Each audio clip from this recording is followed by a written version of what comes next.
बोधिसत्व बाबा साहब doctor B.R. Ambedkar ji की हम एक जयंती मनाने जा रहे हैं और यह जयंती कई मायनों में बहुत ही महत्वपूर्ण है। हमें उनके जीवन संघर्षों से जो प्रेरणा लेनी है उसे अपनी नई पीढ़ी तक पहुंचाना है। उनके संक्षिप्त जीवन परिचय के बारे में मैं बताऊंगा कि उनका जन्म 14 अप्रैल को सन 1891 में महो नामक स्थान पर हुआ, जो आर्मी का कैंटोनमेंट था, जो अभी मध्य प्रदेश की सीमा में लगता है।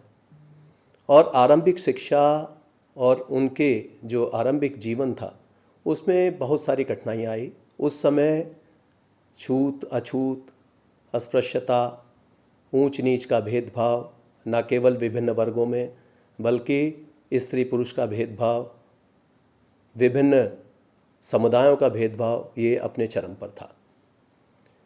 भारत से अंग्रेज जब गए तो वो इतने सारे डिविजन्स यहाँ पर लोगों के अंदर पैदा करके चले गए कि हर वर्ग एक दूसरे से अपने सीमित संसाधनों के लिए लड़ाई कर रहा था। बाबा साहब ने एक ऐसा मार्ग दिखाया कि जिसमें आप देखेंगे कि समानता, स्वतंत्रता और बंधुत्व की भावना ये परिलक्षित होती है। जो एक डॉक्यूमेंट उनका विज़न डॉक्यूमेंट था वो भारत के संविधान के रूप में उन्होंने हम लोग को दिया। और इस संविधान में न केवल लीगल प्रोविजंस दिए गए बल्कि ये एक सामाजिक बदलाव का भी दस्तावेज बन गया। जिस समय वे संविधान इस देश को दे रहे थे उन्होंने कहा कि संविधान चाहे कितना भी अच्छा हो, अगर उसे इम्प्लीमेंट करने वाले खराब लोग हैं तो ये संविधान खराब साबित होगा। और अगर संविधान में कुछ कमियां भी हैं, खामियां हैं, गलत भी है, लेकिन उसको लागू करने वाले ईमानदार लोग हैं, सच्चे लोग हैं, सही नीयत से उसको लागू कर रहे हैं तो एक अच्छा संविधान सार्थक होगा। साथ में उन्होंने ये भी कहा कि संविधान अगर मुझे लगता है कि ये अब दुरुपयोग होने लगा है तब सबसे पहला व्यक्ति हूँगा जो इसको जलाऊंगा। तो इस तरह के क्रांतिकारी विचार कैसे आए? उनके जीवन के संघर्षों में हम देखते हैं कि आरंभिक काल में उन्होंने अस्पृश्यता के मामलों को बहुत तेज़ी से उठाया। जब वो विद्यालय में जाते थे तो उनको अलग बिठाया जाता था। पानी पीने के लिए कोई व्यक्ति उनको घड़ा तक नहीं छूने देता था। और पानी की समस्या वो आगे भी, वो आपने देखा होगा महात आंदोलन, उसमें भी उन्होंने फिर चौधर तालाब का जो आंदोलन था ये भी पानी के लिए था। पानी की समस्या न केवल पहले भी एक विकराल रूप धारण किए हुए थी, अब आने वाले समय में भी इस तरह की समस्याएं चल रही हैं जो बढ़ती जा रही हैं। लेकिन उन्होंने सेंट्रल वाटर कमीशन जो बना उन्हीं की सोच का परिणाम है। अगर हम इकोनॉमी की तरफ देखें तो भारतीय रिजर्व बैंक का जो विचार था वो उनकी देन है। श्रमों के जितने भी कानून हैं लेबर से संबंधित, उसमें उन्होंने अपनी एक मॉडर्न सोच को डाला। धर्म के विषय में उन्होंने देखा कि किसी भी व्यक्ति को धर्म की आवश्यकता है और ये उसकी प्रगति में, उन्नति में हमेशा एक ऐसे सहयोगी का कार्य करता है जो किसी भी व्यक्ति की पर्सनालिटी को निखारता है। तो उन्होंने बुद्ध की ओर आकर्षित हुए और वो बौद्ध हो गए अपने अंतिम समय में।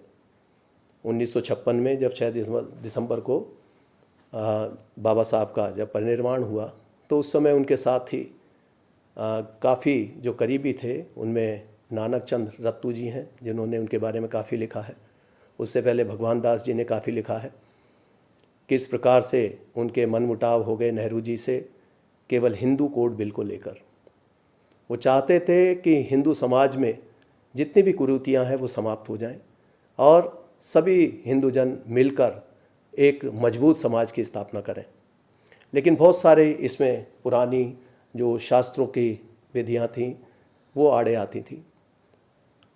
तो हिंदू कोड बिल में उन्होंने महिलाओं को प्रतिनिधित्व देने के लिए, उनकी भागीदारी सुनिश्चित करने के लिए इस तरह के प्रावधान बनाए जो नेहरू जी को उस समय पसंद नहीं आए। हालांकि वे काफ़ी प्रोग्रेसिव सोच के थे, प्रथम प्रधानमंत्री पंडित जवाहरलाल नेहरू, लेकिन उसके बाद भी उनको उनके सुझाव कुछ पसंद नहीं आए।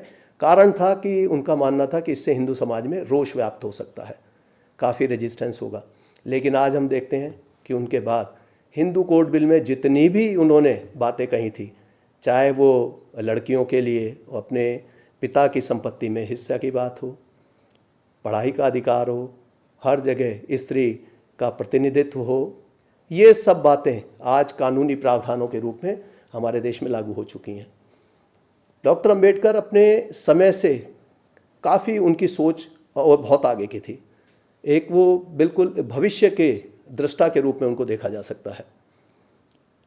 जब भारतीय संविधान दिया तो उन्होंने एक बात बड़ी महत्वपूर्ण बताई कि अब जब ये संविधान लागू हो जाएगा तो हम राजनीतिक रूप से सब एक हो जाएंगे, बराबर हो जाएंगे, सभी का एक वोट का अधिकार होगा, एक वैल्यू होगी।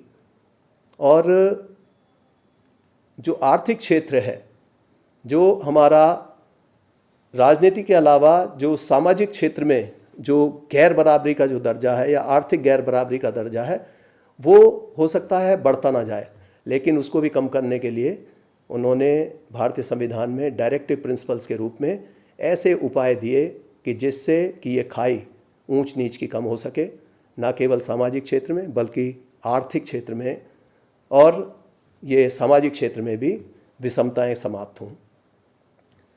बाबा साहब डॉक्टर अंबेडकर हमेशा कहा करते थे कि मैं किसी भी समाज की जो उन्नति है उसका आकलन इस बात से करूंगा कि वहाँ की महिलाओं ने, उस समाज की महिलाओं ने कितनी प्रगति की है। और आज उसी का परिणाम है कि चाहे पुलिस फोर्स हो या डिफेंस फोर्सेस या कोई भी सरकारी नौकरी या प्राइवेट इंस्टीट्यूशंस, आज महिलाओं की भागीदारी बढ़ती जा रही है। स्त्री शिक्षा पर विशेष बल रहा है, उससे लिटरेसी रेट बढ़ता जा रहा है। तो आज बाबा साहब डॉक्टर B.R. अम्बेडकर जी को उनकी मैं जयंती पर अपने श्रद्धा सुमन अर्पित करता हूँ। और जो भारत को उन्होंने मजबूत बनाने के लिए जो कदम उठाए, हम सब चाहेंगे कि हम संकल्प लें कि बाबा साहब डॉक्टर अम्बेडकर के विचारों पर चलकर इस देश को बहुत मजबूत बनाएंगे और उनके सपनों के भारत का निर्माण करेंगे। जय हिंद, जय भारत।